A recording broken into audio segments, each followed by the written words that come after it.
교독해서 읽으실게요.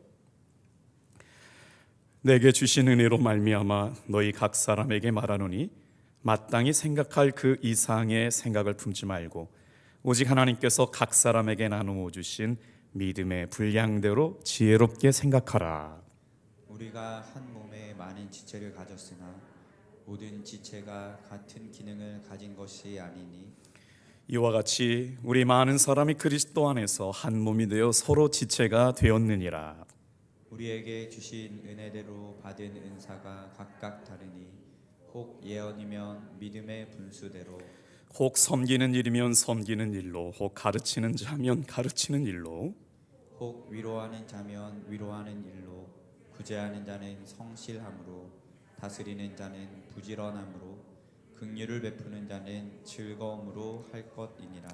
사랑에는 거짓이 없나니 악을 미워하고 선에 속하라.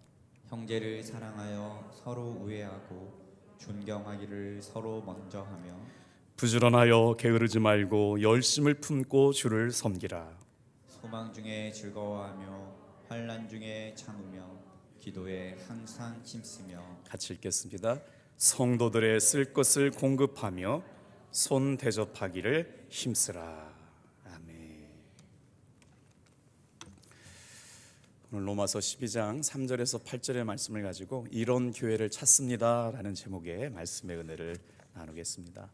기도해 주셔서 2023년 우리 목회계획을 위한 우리 목사님들 같이 기도하시면서 2023년 목회계획을 잘 준비하고 들어왔습니다. 주님 안에서 더 풍성한 은혜와 사랑이 넘쳐나시기를 주님의 이름으로 축복합니다. 오늘 이런 교회를 찾습니다 라는 제목으로 같이 말씀을 나눌 텐데, 우종영이라고 하는 선생님이 쓴 책이 있어요. 나는 나무처럼 살고 싶다라는 책인데 책 카피도 참 멋지죠? 이런 내용이 나옵니다. 나는 나무에게서 인생을 배웠다. 겨울이 되면 가진 걸 다 버리고 앙상한 알몸으로 견디는 그 초연함에서 아무리 힘이 들어도 매 꽃을 피우고 열매를 맺는 그 한결같음에서 평생 같은 자리에서 살아야 하는 애꿎은 숙명을 받아들이는 그 의연함에서 그리고 이 땅의 모든 생명체와 더불어 살아가려는 그 마음의 씀씀이에서 내가 정말 알아야 할 삶의 가치들을 나는 나무에게서 배웠다. 좀 멋진 말 같지 않아요? 참 작가들은 놀라운 것 같아요. 겨울이 되면 이렇게 앙상한 것만 남겨놓았는데 나무의 모습을 알몸으로 표현했는데 그 초연함, 아무리 힘들어도 꽃을 피우고 열매를 맺는 그 한결같음, 그리고 나무는 생각해 보니까 평생 한 자리에서 수명을 다할 때까지 그 자리에 앉아서 자리를 지키는 애꿎은 숙명을 받아들이는 그 의연함. 그래서 나무만 살아가는 게 아니라 그 숲을 이루어가는 그 더불어 살아가려고 하는 그 씀씀이에서 인생을 살아가야 될 참되운 가치들을 다 배웠다. 오늘 우리 교회 탑동교회가 복음의 숲을 이루어서 수많은 사람들이 오늘 인생의 가치를 배워가듯이 이런 교회를 통하여 하나님의 살아계심을 경험할 수 있는 은혜를 누리며 살았으면 하는 바람입니다. 한 장로교회에서 장로님 천거를 받은 권사님이 장로 천거 심사하는 자리에서 장로 후보자 면접을 보게 되었는데 심사위원장님이 질문을 하셨대요. 권사님, 교회의 주인은 누구십니까? 그랬더니 이분이 그 즉시 대답했어요. 장로님이요. 그랬대요. 결과가 어떻게 됐을까요? 떨어졌어요. 그래서 나오면서 혼자 소리를 했대. 목사님이라고 대답할 걸. 교회는 목사님이 주인도 아니고 장로님도 주인이 아니고 오직 예수님만 주인이신 줄로 믿습니다. 오늘 마가의 다락방 120문도에게 성령이 임하신 후에 교회가 생겼어요. 처음 교회 모습이 어디였느냐면 마가의 다락방에 120명의 성령의 충만한 주님의 부활하심을 경험한 사람들이 온 유대와 사마리아와 땅끝까지 이르기 전에 이 성을 떠나지 말고 성령이 너희에게 입히우기 전까지 그 자리에 있어라. 그래서 기도하는 일, 전심으로 애쓰고 힘써서 기도하는 일로 전무하고 있었을 때, 그때 성령이 마가의 다락방에 모인 120문도에게 강력하게 임했죠. 그 표현을 사도행전 2장 44절 45절은 마치 이렇게 표현하고 있어요. 다 같이 한번 따라해 볼까요? 교회가 천국같이 느껴질 때, 보세요. 믿는 사람이 다 함께 있어 모든 물건을 서로 통용하고 또 재산과 소유를 팔아 각 사람의 필요를 따라 나누어 주고. 교회를 처음 교회가 어떻게 생겼느냐, 성령의 강력한 불로 120명 머리 위에 한 작가가 그림을 그렸어요. 한 사람 한 사람 머리에 성령의 불꽃이 임했더라고요. 이렇게 오늘 이 저녁에 말씀의 불이 임하는 것처럼 우리가 처음 하나님의 기쁨이 되는 이런 교회가 되기 위해서 초대교회의 원래 모습을 찾아보니까 120문도 마가의 다락방에서 기도했던 그 사람들 머리 위에 기도에 성령의 불꽃이 다 앉아 있었어요. 이렇게. 그리고 나니까 어때요? 사람들이 유무상통했대요. 이게 참 가지고 있는 사람은 어려운 형편을 위해 있는 어려운 사람들을 위해서 그냥 조건 없이 흘려보내는 거예요. 네 것 내 것이 없는 거예요. 그리고 재산과 소유를 팔아서 각 사람의 필요를 따라 나누어 줬다. 예수의 생명이 하나가 되고 나니까 있는 사람이든지 없는 사람이든지 다 예수 안에 공동체가 되어가지고 정말 이런 모습이 우리 교회의 처음 교회 모습이었다는 거예요. 이런 교회를 찾습니다. 우리 교회에 꿈꾸시는 장로님들, 기도하시는 권사님들, 섬기시는 모든 집사님들이 초대교회 모습, 마치 천국과 같이 유무상통하고 있는 물건을 서로 팔아 통용하고 소유를 팔아서 필요를 따라 나누어 주었음에도 불구하고 누구 하나 억울함이나 서운함이 없는 그런 은혜의 공동체를 만들어갔던 교회가 바로 우리 처음 교회의 모습이었다는 거죠. 이 본문 말씀을 생각하면서 생각할 때, 야, 이건 천국에서나 가능한 일 아니야? 어떻게 오늘을 따라 살아가는 교회에서 이게 가능할까? 그럼에도 불구하고 성탄절을 이번 우리가 2022년 성탄절을 맞이하면서 제 마음속으로 어느 당진지방 어느 교회는 추수감사절 1,000만 원을 들여가지고 그걸 쌀을 사서 이웃들에게 다 섬겨주신다고 그럴 때 참 대단하다고 생각을 했어요. 뭐 1,000만 원어치 쌀을 사려면 얼마나 많이 사겠어요. 그것도 그냥 복지재단을 이렇게 위임을 해가지고 지역의 어려운 분들을 섬긴다고 그러는데 다른 교회들도 많이 그러시더라고요. 당진 장로교회도 그렇고. 근데 우리 교회가 교회세가 훨씬 큰데 어떻게 하면 좀 예수님의 사랑을 지역으로 흘려보낼까, 성탄절을 그런 마음으로 좀 준비해 봤거든요.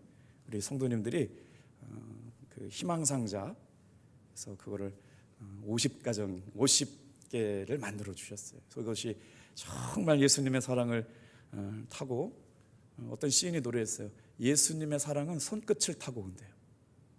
예수님을 사랑하는 마음들, 예수님을 섬기려고 하는 마음은 우리의 사랑과 섬김의 마음을 타고 흘러가게 되었는데 이제 이렇게 은혜롭게 맺어지게 됐죠. 어떻게 보면 이런 교회는 천국에서는 가능한 일인데, 초대교회 여러분, 근데 비밀이 있어요. 그게 어떻게 가능했느냐? 다 같이 한번 따라해 볼까요? 성령이 임하심으로.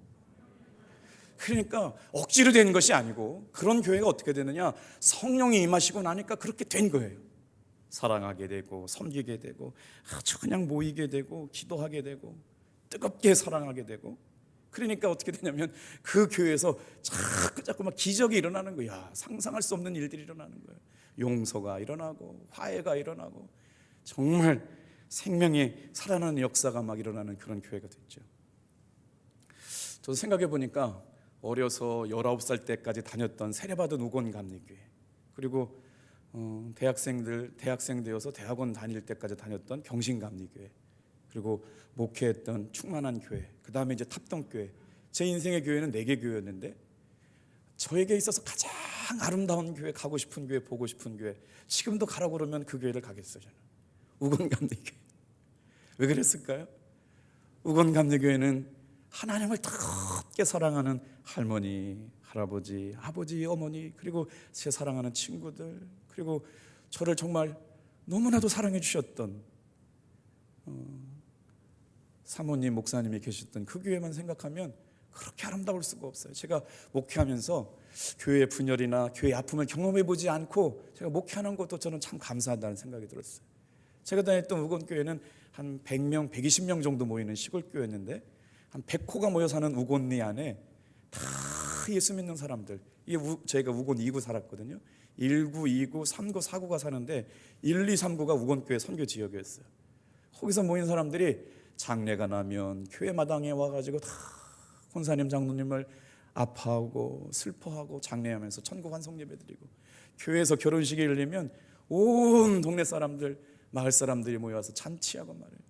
성탄절이 열리면 거기서 무슨 대단한 것도 아니에요, 지금 생각해 보면. 그런데도 불구하고 와서 응원해주고 호떡 사주고 떡볶이 먹으면서 중고등부 아이들, 청년들 응원해줬던 그 교회를 평생 잊을 수 없는 아름다운 교회. 아마 당신들 성도님들 다니셨던 아름다운 교회 생각해 보면 잊을 수 없는 기억들이 있잖아요. 제가 그래요. 그런데 세상에서 제일 아름다운 교회, 근데 교회가 다 그렇지만은 않더라고요. 저는 교회가 다 그런 줄 알았는데 그렇지가 않았어요. 제가 중고등부 시절에 교회 가는 게 얼마나 좋았냐면 일주일 동안 제일 좋은 옷을 입는 날은 토요일 날이에요. 그리고 나서 주일날 하나님 앞에 예배하러 들어갈 때 제가 가지고 있었던, 뭐 그래봐야 대단한 옷도 아니지만 제일 깨끗하고 멋진 옷 차려입고 주일날 교회 가는 게 그렇게 행복하고 기쁘더라고요. 누가 시켜서 그런 게 아니라 우리 교회가 가지고 있었던 은혜인 거예요. 그래서 정말 호정길 목사님 목회하시면서 서울로 나가고 밖으로 나간 대학생들, 직장인들이 지금도 우건교회로 돌아와서 예배를 드립니다. 거기에는 하버드 대학교 박사도 있고 이화여대학교 선생님도 있고 지점장도 있고, 정말 이제는 나이가 이제 40, 50대 돼가지고 다 역할을 감당하는데, 저랑 함께 신앙생활했던 호정길 목사님이 이렇게 말씀하셨어요. 니들이 교회를 안 지키면 이동촌교회는 어떻게 하냐. 힘들지만 발령이 어디로 나든지 간에 대전으로 나가면 돌아오고, 전라도로 나가면 들어오고, 서울로 나가면 들어오라고 그랬는데 다 들어와요. 임진택 박사도 들어오고, 임승필 장로, 지점장도 들어오고. 그래서 지금도 그들이 교사하고 그들이 재정부장하고 그들이 교회를 이끌어가는 주축들이 됐어요. 지금만 생각해 보면, 야, 그게 지금 가능한가? 우리 지금 말하면 서울로 간 자식들이 다 혼교회로 1시간이면 돌아오잖아요. 우곤리는 서울에서 2시간 반은 내려와야 돼요. 그런데도 불구하고 제 친구들, 제 동생들이 우곤감리교회를 튼튼하게 지키고 있어요. 참 아름다운 교회였죠. 오늘 저와 여러분들이 이 말씀을 묵상하면서 한번 이런 교회, 어떤 교회를 만들어 가야 될까 꿈꾸면서 말씀을 들었으면 좋겠어요. 다 같이 한번 첫 번째 따라해 볼까요? 교회의 생명은 예수님이십니다. 오늘 사도 바울이 이제 12장에서 3절 8절까지 말씀하고 있는 건데요. 복음으로 살기를 원하는 사람들이에요. 정말 뜨겁게 복음으로 살려고 하는 사람들. 강덕한 목사님이 이제 다녀갔잖아요. 그래도 참 귀한 목사님인데, 제가 3,000명이 모이는 교회 담임 목사님이기 때문에 훌륭하다는 게 아니라 한 영혼을 위해서 농약을 먹고 죽을 마음이 있었을 만큼 한 영혼을 향한 뜨거운 사랑하는 목사님이었기 때문에 그랬다고 말씀을 드렸잖아요. 근데 그 목사님하고 식사 대접을 하면서 이런저런 얘기를 했어요. 자기네 교회 부목사님이 6분인데 지금 생각해 보니까 자기를 정말 생명처럼 존중하고 따라왔던 교역자가 누군가 그랬더니 아주 무섭게 혼냈다는 거예요. 나이가 50밖에 안 되는데 목사님이 강단이 있어요. 강씨거든요. 좋은데 아주 교육자들을 엄청나게 무섭게 혼냈다는 거예요. 그 자리에서 그냥 눈물을 쏙 빼지게 하려고, 그렇게 했으면 정말 더럽고 치사하고 안 입고 없고 내가 여기서만 뭐하냐 다 떠나야 되는데, 떠나지 않고 지금도 연락하는 사람들은 목사님 그때 가르쳐 주셔서 제가 오늘 이만큼 살아갑니다라고 오는 사람들이 많다는 거예요. 오늘 제가 생각할 때 뭐 그것도 하나의 목회 방법일 수 있었겠지만, 정말 하나님이 기뻐하시는 교회를 이루어가는 동안에 누가 혼내서 되는 거 아니고, 정말 하나님의 은혜로 발로 걷어차도 나가지 않고 생명이 거기 있다고 얘기하는 교회. 우리 교회가 복음의 야성을 좀 살아서 말이에요. 집사님이 무슨 말을 해도, 권사님, 성도님, 집사님, 담임 목사님 무슨 말을 해도 여기에 생명이 있기 때문에 나는 이 교회를 떠나지 않겠습니다라고 하는 생명력. 제가 다녔던 경신교회가 그랬거든요. 감독님이 얼마나 무서웠는지 몰라요. 진짜 호랑이같이 으르릉 하시는 막 말씀 전할 때 우리는 무서워가지고 벌벌 떨면 와, 그런데 이빨 빠지고 나시니까, 이게 제 얘기만 방금 나왔는데 은퇴하시고 나니까 순한 양이 되시더군요. 권호서 감독님 오셨잖아요. 교회가 7,000명 모이시는 교회인데 엄청 무서우셨어요. 그랬더니 은퇴하시고 나서 오셔가지고 뭐라고 하시죠? 김 목사 나 안 바빠. 나 부흥회 인도도 잘한다. 그러나 저 한번 더 불러달라고 그러시는데, 우와, 제가 선교부 총무하면서 감독님을 모시고 3박 4일 집회를 참석했는데 뒤에 타셨는데 한 말씀을 안 하시는 거예요. 감독님 기분 지금 상하셨나? 뭐 내가 지금 실수했나? 말씀을 안 하시니까 어른이 얼마나 무섭게 느껴지는데, 은퇴하고 나서는요 정말 순한 양이 되셨어요. 그런데 교육자들 그렇게 엄격하게 혼내시고 눈물 빼고 막 강하게 하셨는데 존경해요. 감독님 만나서 인생 바뀌었다고. 나 감독님처럼 목회하고 싶다고. 형신교회 김영주 감독님이나 권호서 감독님이나 이런 분들이 그렇게 얘기하시는데 뭐가 있을까 말이에요. 저는 그것이 우리 교회가 2023년에 회복해야 될 복음의 야성 말이에요. 이곳에 복음의 은혜가 있어요. 이곳에 예수님의 살아가는 은혜가 있어요. 정말 하나님의 살아계신 생생한 감동이 있어서 제가 경신교회 있을 때 감독님한테 막 꿀밤 맞아가면서 감독님이 화나시면 그냥 밑도 끝도 없이 부목사님들 정강이를 구두로 차셨어요.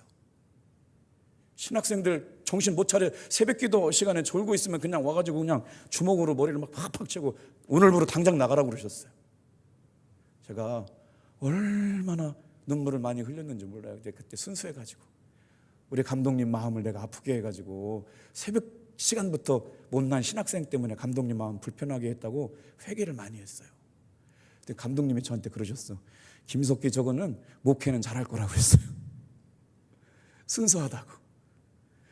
그런데 그 감독님이 표현할 수가 없잖아요. 그냥 받은 사랑을 뭘로 표현해? 문자로 표현해. 그냥 아버지의 사랑 뭐 이런 거잖아요. 그런데 그 어른이 이렇게 얘기해 주셨을 때 진짜가 되라는 걸 느꼈단 말이에요. 너 그렇게 호락호락해가지고 목사 못 돼. 정신 바짝 차려 이놈아. 목회 현장은 그렇게 호락호락하지가 않아. 그렇게 몰라가지고. 근데 감독님이 사람 키우는 방법을 아셨어. 넌 내가 안 나갔어. 넌 당장 오늘부로 그만둬. 와, 이거 얼마나 무서워요. 불호령이 떨어진 거 아니에요.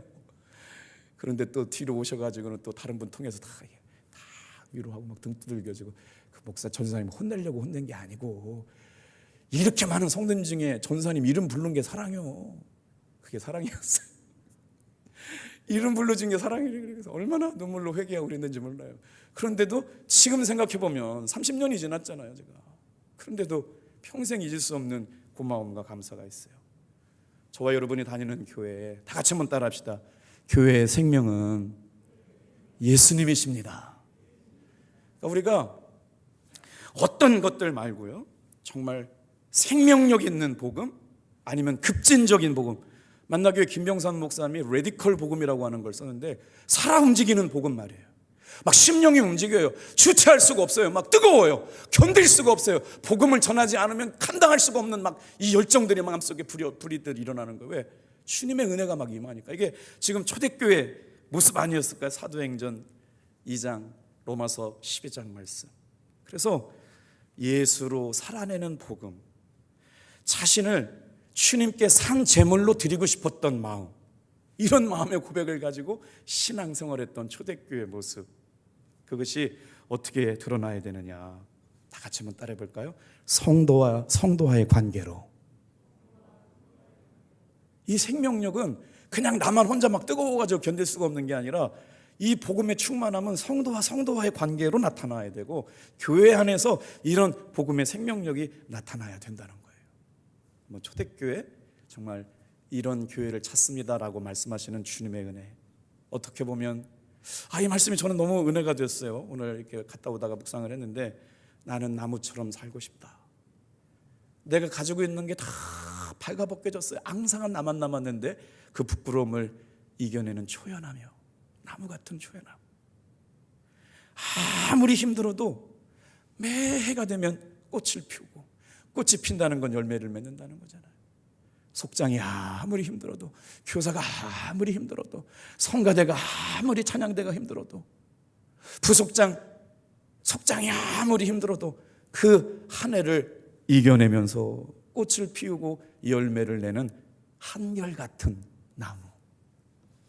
참, 평생 그 자리에서 움직이지 못하는 답답함, 애꿎은 숙명을 받아들이면서 밑으로 뿌리가 내려져 가고, 겨울에도 크는 나무가 뿌리를 내리듯이 올곧게 하늘 향해 두 팔 벌린 그 의연함을 행해서 한결같은 신앙의 모습들을 배우게 돼요.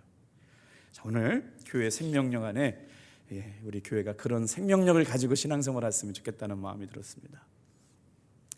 얼마나 뜨거웠으면 자신을 하나님께 산제물로 바친다고 그랬을까요? 자신을 주님이 기뻐하시는 살아있는 제물로 바치기까지 하나님을 사랑하고 교회를 사랑하고 성도를 생각했을까요?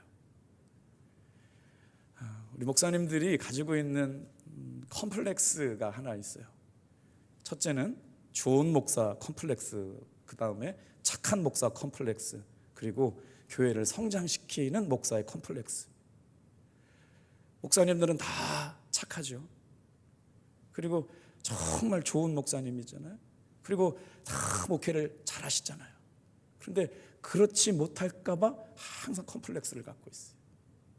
그런데 말이에요, 오늘 막상 묵상하다가 교회 진짜 주님이 찾으시는 교회는요, 다 같이 한번 따라해 볼까요? 두세 사람이면 충분하다. 사실 저는 부흥은 교회가 건강해지면 자연적으로 따라온다고 믿고 있는 사람 중에 하나예요. 그게 바로 뭐냐면 자연적 교회 성장, NCD거든요. Natural Church Development. 그러니까 교회는 교회의 생명력이 있고 교회가 건강하면 자연스럽게 정상하고 있어요. 우리가 이제 당회 준비를 하면서 올 한 해 오신 분들, 어른들은 뭐 4주 등록하고 등록이 됐으니까 지금 40명에서 50명 넘어가고 있고, 부목사님들 물어봤더니 교회, 학교, 중고등부, 청년부 따져보니까 올해 새로운 사람들이 한 50명 된다는 거예요. 그러면 올해 안에 우리가 이렇게 한 해 동안 결산하고 되돌아보면서 자연적으로 우리 교회 등록하고 나오시는 분들이, 그냥 왔다 간 분들은 우리 교회 등록 카운터를 안 하잖아요. 4주 등록을 마친 분들이 이제 한 100명 정도가 되는 거예요. 교회 학교까지 포함해서. 그러니까 2013년이나 오늘을 한 해를 결산하면서 바라봐야 될 것은, 이게 컴플렉스를 가질 일이 아니에요. 막 몇 명이 모이고 헌금이 얼마 늘어나고 막 부흥을 했다라고 하는 게 사실은 성경적일 수도 있지만 성경적이지 않을 수가 있어요. 주님이 관심 가진 사람은 뭐라고 그러느냐, 마태복음 18장 20절에는요, 다 같이 한번 따라해 볼까요? 두세 사람이 내 이름으로 모인 곳에도 나도 그들 중에 있느니라. 교회 최소 단위는 두세 명이었어요. 정말 예수님을 사랑하고 성도를 사랑하고 뜨겁게 사랑했던 성도들. 그래서 제가 신학교 다닐 때는 소그룹의 최소 단위가 12명이라고 그랬거든요.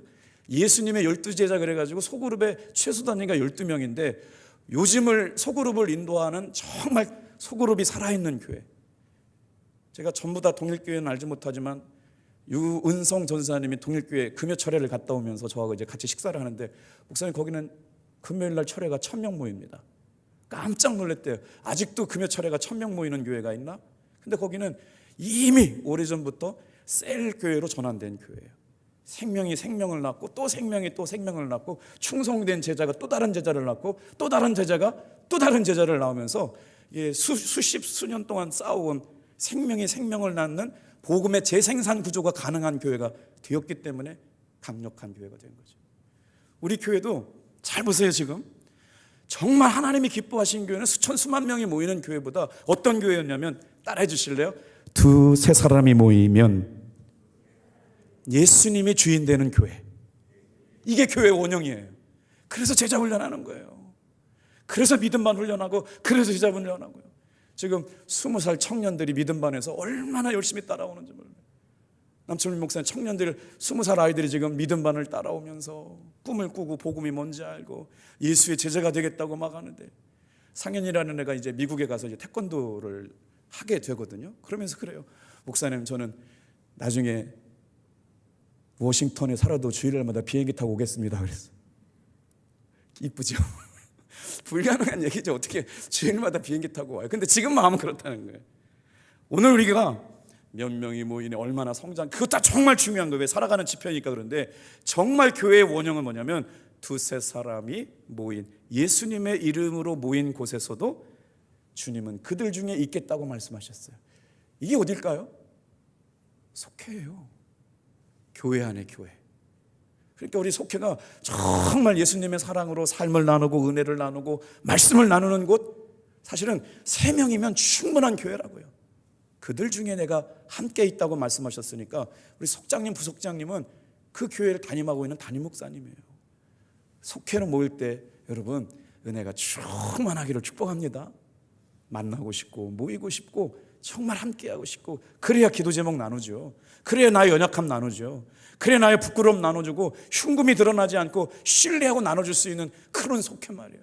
정말 친 가족들보다 더 예수의 피로 한 가족 됐잖아요. 예수 가족이 되었잖아요. 부모님들 가족들 1년에 한두 번밖에 못 만나지만 우리는 52주 매일 만나잖아요. 성경이 말하는 교회의 크기는 두세 사람이면 충만하다는 거예요.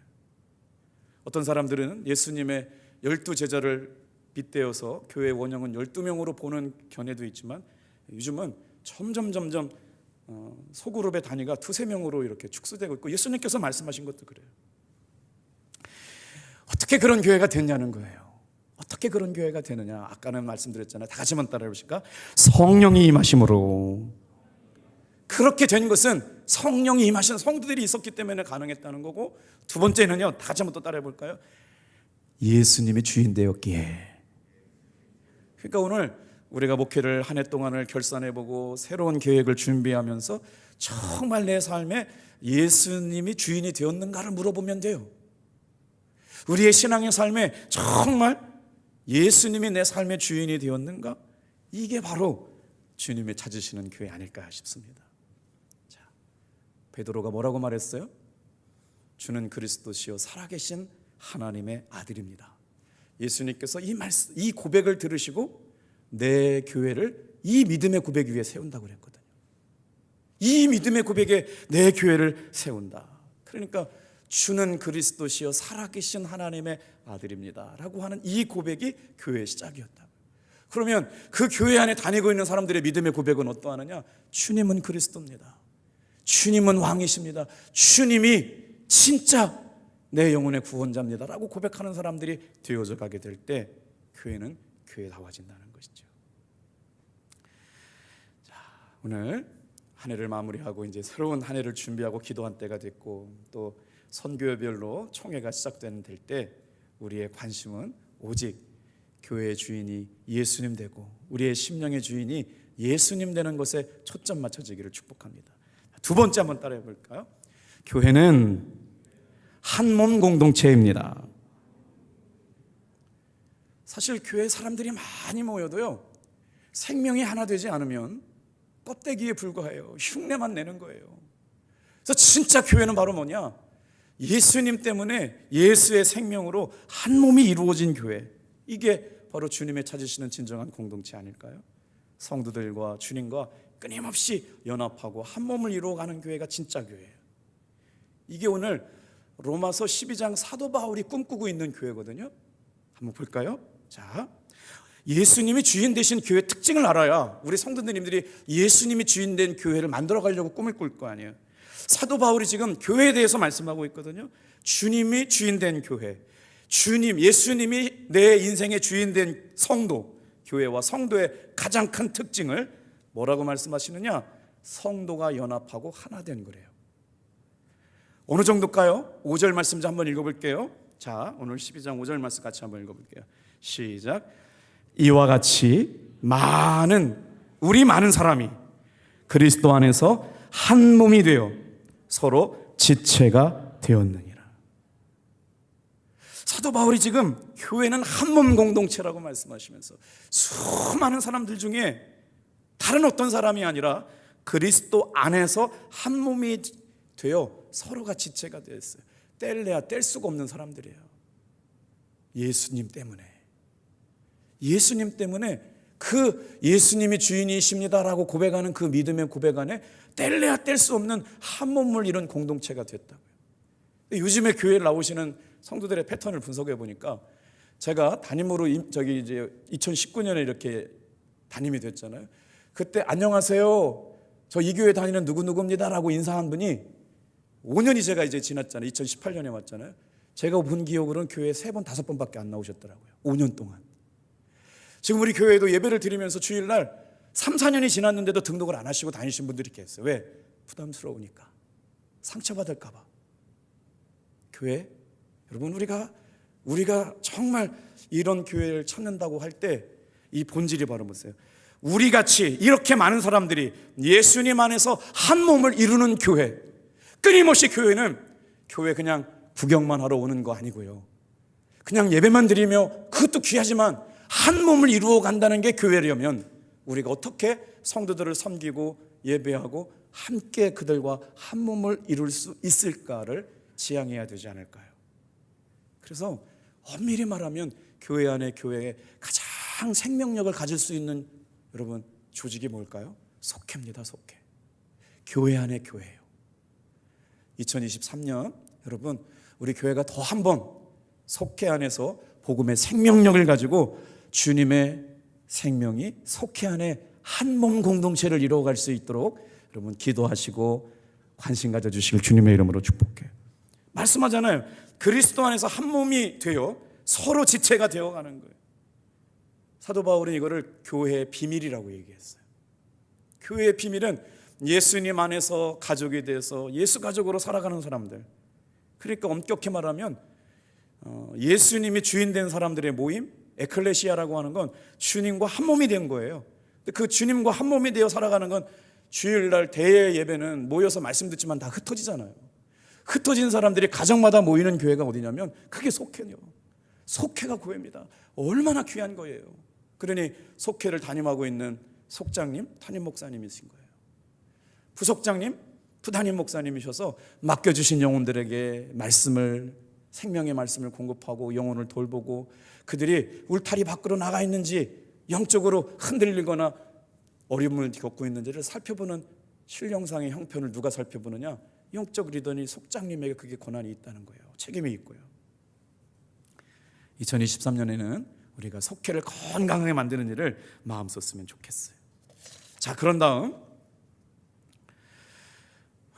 여러분 요즘 우리 교회에 매주마다 이렇게 많은 분들이 새롭게 오시잖아요. 여러분 생각해 보세요. 좋은 교회를 찾는다고 타져지는가요?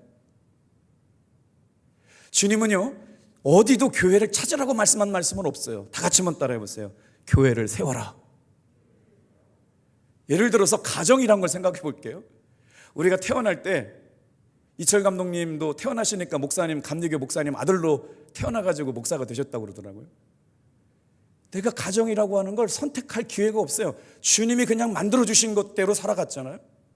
그러니까 내가 탑동교회 성도가 되었는데 좋은 교회를 찾아간다? 교회를 찾는 것 내 마음에 들어요? 세상에 존재하는 교회는 내 마음에 들 수가 없어요. 이게 좋으면 이게 부족하고 저게 좋으면 이것이 부족하고 다 부족한 사람들이 만들어가는 것이기 때문에 합력하여 선을 이루어가지고 주님이 기뻐하시는 교회를 만들어야 되는데 이 교회는 찬양이 부족하네, 이 교회는 교제가 부족하네, 이 교회는 섬김이 부족하네. 좋은 교회는 여러분 평생 찾기 어렵습니다. 그런데 뭐라고 말씀하셨느냐? 주님은요 다 같이 한번 따라해보세요. 내 교회를 세워라. 이게 주님이 우리에게 주신 명령이거든요. 그래서 내가 부족해 보이는 곳, 내가 연약해 보이는 곳에 들어가서 그걸 감당하는 거죠. 감당하는 거. 제가 어렵게 부교역자들을 모셔놓고 얘기했어요. 여름에 화장실 냄새가 너무 많이 난다. 내가 월요일날 화장실 청소를 할 테니까 목사님들이 화요일, 수요일, 그리고 전사님들이 목요일, 금요일, 토요일은 이제 직분자들이 하시니까 화장실 청소 교회 딱 들어갔는데요. 화장실 냄새가 제일 많이 나면 이 교회는 참 게으른 교회. 제가 경신교회 신학생 때부터 훈련받은 게 뭐냐면 신학생이 인격이 되지 않고 목사가 되면 사고 친다고 저희 신학생들은 신학교 1학년부터 졸업할 때 4학년까지 화장실 청소를 했어요. 능히 강조하셨어요. 그 교회 화장실을 들어가 보면 그 교회의 영성이 드러나고 그 교회의 실력이 드러난다. 아주 귀에 진짜 목이 박히도록 얘기해가지고요 4학년 내내 화장실 청소했어요. 지금도 화장실 청소합니다. 화장실 조금만 냄새 나면 제가 화장실 청소 달려가고 사모도 화장실 청소하고 우리 교회 부역자들도 다 그렇게 훈련받기를 원해서 다 해주고 계세요. 지금 왜 그럴까요? 저도 말씀 전한 대로 살고 싶어서 그러는 거예요. 아니 교역자가 지금 교회 몇 명인데 화장실 냄새가 난다? 아니요. 냄새를 맡으셨으면 장로님, 권사님들이 그 자리에 화장실 청소해 주시는 게 사명인 거예요. 오늘 볼까요? 오늘 우리가 어떻게 따라가느냐에 따라서 예수님을 믿는 사람인지가 드러나게 되어 있어요. 본질이 드러나게 되어 있어요. 예수의 생명이 드러나게 되어 있어요. 예수의 생명은 생명이기 때문에 드러나지 않고 마음에 잠잠할 수가 없어요. 예수의 생명이 심겨진 사람은 전하지 할 수는 없거든요. 사랑이기 때문에 사랑이 흘러나가지 않을 수가 없어요. 그래서 사도 바울은 예수님을 처음 만났을 때 깨달았어요. 사도행전 9장 1절로 9절에 사도 바울이 예수님을 만났을 때 뭐라고 했는지 여러분 한번 잘 들어보세요. 다메섹 도상에서 갑자기 하늘에서 태양보다 더 밝은 빛이 되신 예수님이 다메섹으로 가고 있던 사도 바울을 만나셨어요. 그리고 나서 사도 바울에게 뭐라고 말씀하셨느냐? 사울아 사울아 내가 어찌하여 나를 박해하느냐 핍박하느냐. 여러분 성경을 잘 아시는 분들 한번 이해해 보세요. 그때까지 사도 바울은 예수님을 만난 적이 있다 없다? 없어요. 예수님을 만난 적이 없어요. 누굴 만나느냐? 예수님의 복음을 전하는 사람들, 예수를 믿는 사람들을 박해하고 핍박하고 감옥에 갇히고 잡아 죽이는 일에 있었지만 예수님을 만난 적이 없거든요. 그런데 사도행전 9장에서 예수님께서는 사도 바울에게 사울에게 나타나셔서 뭐라고 그랬어요? 어찌하여 사울아 사울아 네가 어찌하여 나를 핍박하느냐. 성도들을 괴롭히고 성도들을 감옥에 갇히고 돌 던지고 여러분 박해했던 사도 바울에게 뭐라고 말씀하셨냐? 주님의 교회를 공격하고 주님의 성도들을 공격한 것이 예수님을 공격한 거라는 거예요. 아멘이시죠? 우리 교회가 언제 더 건강해지냐면 다 같이 한번 따라해보세요. 우리 교회 안에 예수의 한 몸 된 성도들을 죽게 하듯 할 때 한 사람 한 사람이 얼마나 귀하냐고요. 그 사람도 은혜 받고 구원받아서 성도가 되었어요. 이게 바로 예수님의 관점, 예수님의 시각 아닐까요?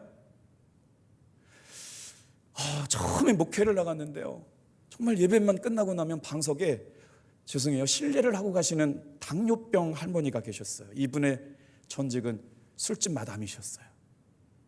나이가 들고 당뇨가 되고 이제 많이 깊어졌는데 이제 다 그 인생을 정리하고 교회를 다니고 싶었는데 못 다니셨었어요. 근데 이분이 예수님을 믿고 교회에 예배를 드리고 가는데 주변에 앉을 수가 없어요. 진짜 공간은 작은데 앉았다가 방석에 가면 얼마나 그 찌린내가 진동을 하는지. 또 어떤 할아버지가 오셨는데 이게 뭐라 그래요? 저장 강박관념이라고 그래요. 집에다가 온 쓰레기를 막 산더미로 싸놓으신 분이 계셨어요. 가보면 집안에 엉덩이를 틀어매고 앉을 좌석이 없는데 산더미로 싸놨어요. 산더미로 김장김치 갖다 드리고 신방에서 생활세품 갖다 드리고 나면 들어갈 공간이 없어요. 근데 그분도 주일날 교회를 나와요. 처음에 목회할 때 귀신 들린 사람, 아픈 사람, 정말 가난한 사람, 어떻게 모이는 성도님들이 다 이렇게 연약하고 아픈 사람들이냐. 근데 그 시점이 지나고 나서 건강한 사람, 힘 있는 사람, 또 세련된 사람, 역할을 감당하는 사람들이 오게 되더라고 교회가. 그때 정말 주일날 지극정성으로 그분들을 섬겼어요. 왜? 예수님께서 귀하게 여기시고 사랑하시는 분들이기 때문에.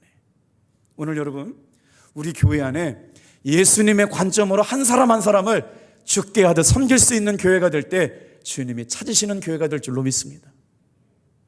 교인이 달라 보이는 거예요. 주님께서 사랑하시는 사람.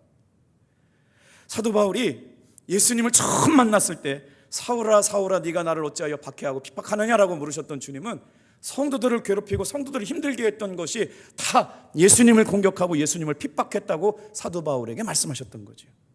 다 같이 한번 따라합시다. 예수님은 교회와 자신을 동일시하셨다. 성도들과 예수님을 동일시하셨어요. 그러니 예수님은 그렇게 귀하게 여긴 성도를 우리가 판단하고 평가하고 정죄하면 되겠냐고요.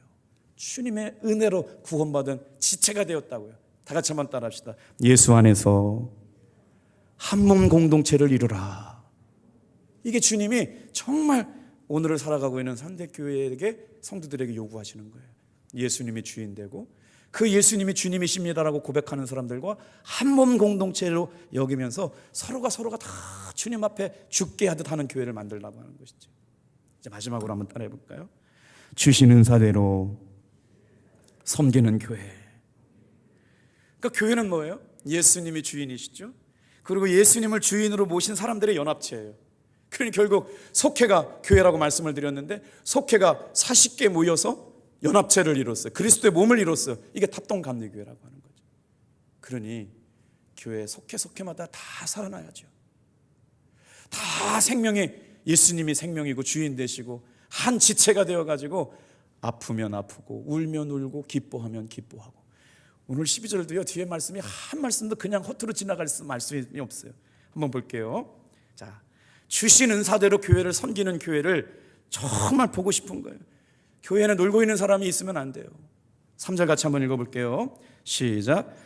내게 주신 은혜로 말미암아 너희 각 사람에게 말하노니 마땅히 생각할 그 이상의 생각을 품지 말고 오직 하나님께서 각 사람에게 나누어 주신 믿음의 분량대로 지혜롭게 생각하라.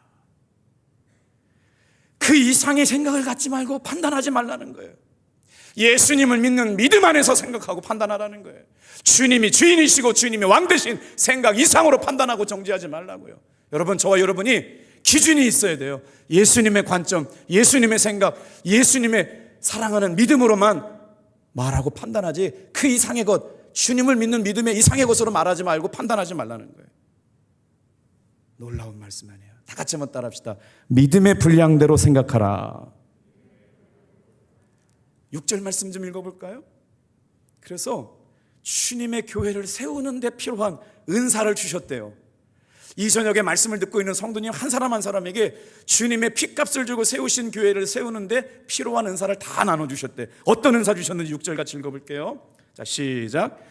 우리에게 주신 은혜대로 받은 은사가 각각 다르고 혹 예언이면 믿음의 분수대로. 계속 읽어요. 7절. 혹 섬기는 일이면 섬기는 일로, 혹 가르치는 자는 가르치는 일로. 8절.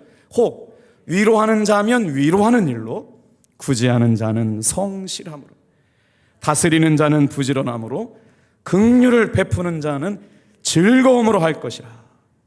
아멘.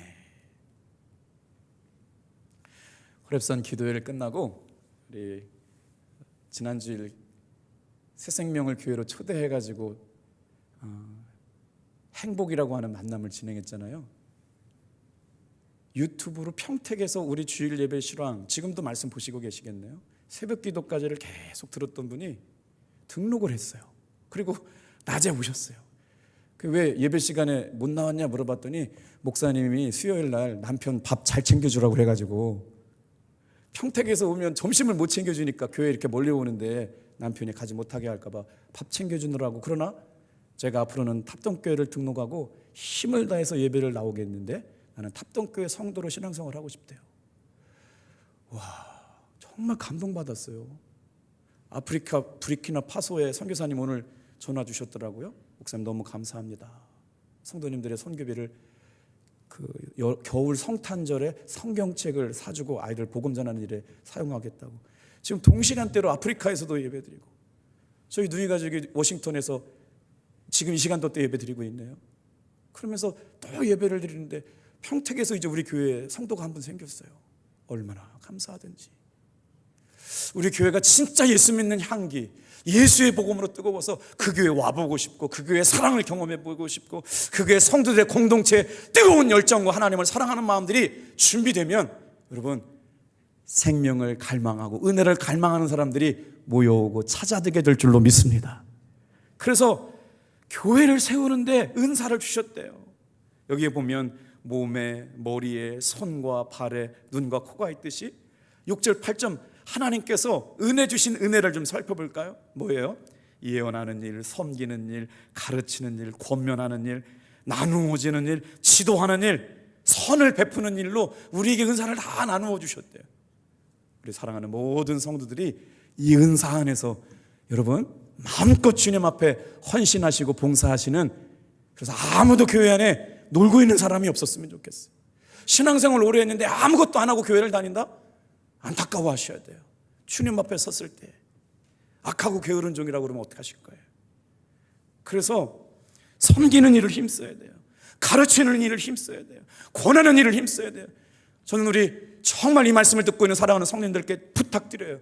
저는 한글만 읽을 수 있고 성경만 읽을 수 있는 분들은요, 교사했으면 좋겠어요. 우리가 인생을 남기고 갈 수 있는 최고의 은혜 중에 은혜가 뭘까요? 아이들에게 복음 가르치는 거 아닙니까? 초등학교 5학년, 6학년들이 마약하고 있는데 애들 복음으로 변화시켜야 되지 않겠습니까?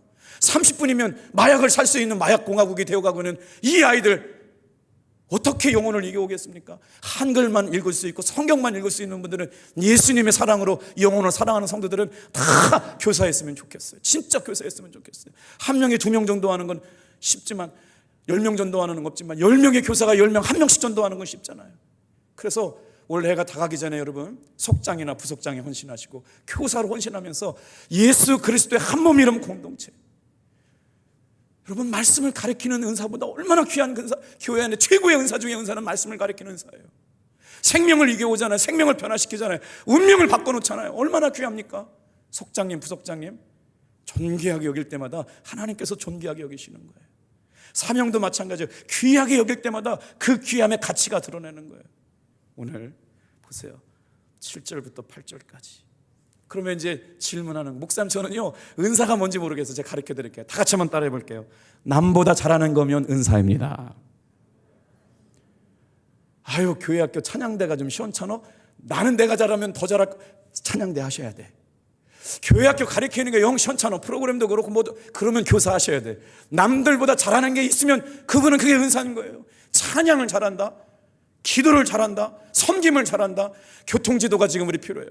외제차를 타고 오신 성도님이 차량 빼다가 접촉사고가 났어요. 우리 교회 정말 부족한 부분이 이런 거예요. 아예 가이드를 해줄 사람이 없으니까 후진하다가 다른 차하고 접촉사고를 냈으니 새 가족이 그랬으니까 다음에 우리 교회 오고 싶지 않을 거 아니에요. 그래서 서비스를 잘하는, 차량 지도를 잘할 수 있는 권사님, 집사님, 장로님들이 우리 교회 내에 생겨나야 돼요. 은사가 뭔지 아세요? 그 일을 하면서 기쁘면 은사예요. 찬양하면서 기쁨이 오면 은사고요. 아이들 가르치면서 기쁨이 오면 은사하고요. 전도하면서 생명이 있고 기쁨이 있으면 은사고요. 보이지 않는 곳에서 주님이 기뻐하시는 일을 하면서 기쁘면 그게 주님이 나에게 맡기시는 은사예요.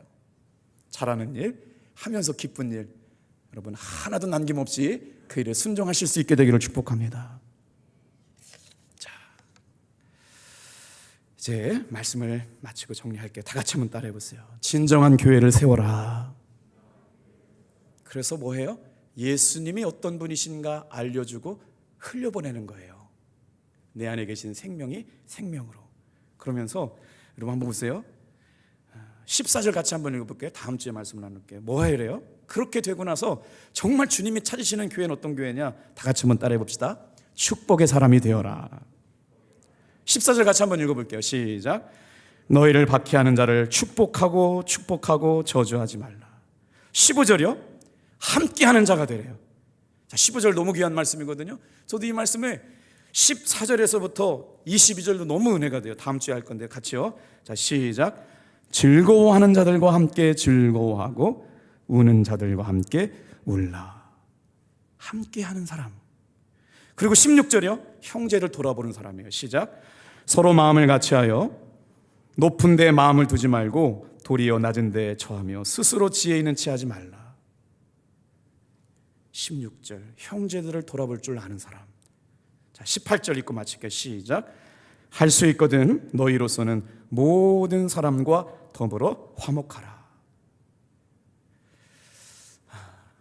오늘 저와 여러분이, 우리 교회는 예수님의 생명된 교회입니다. 우리 성도들이 한 몸을 이루어 섬겨가는 가족된 교회입니다. 주신 은사를 통해서 사랑으로 섬기는 교회입니다. 이런 교회 되기를 주님의 이름으로 축복합니다. 기도하겠습니다.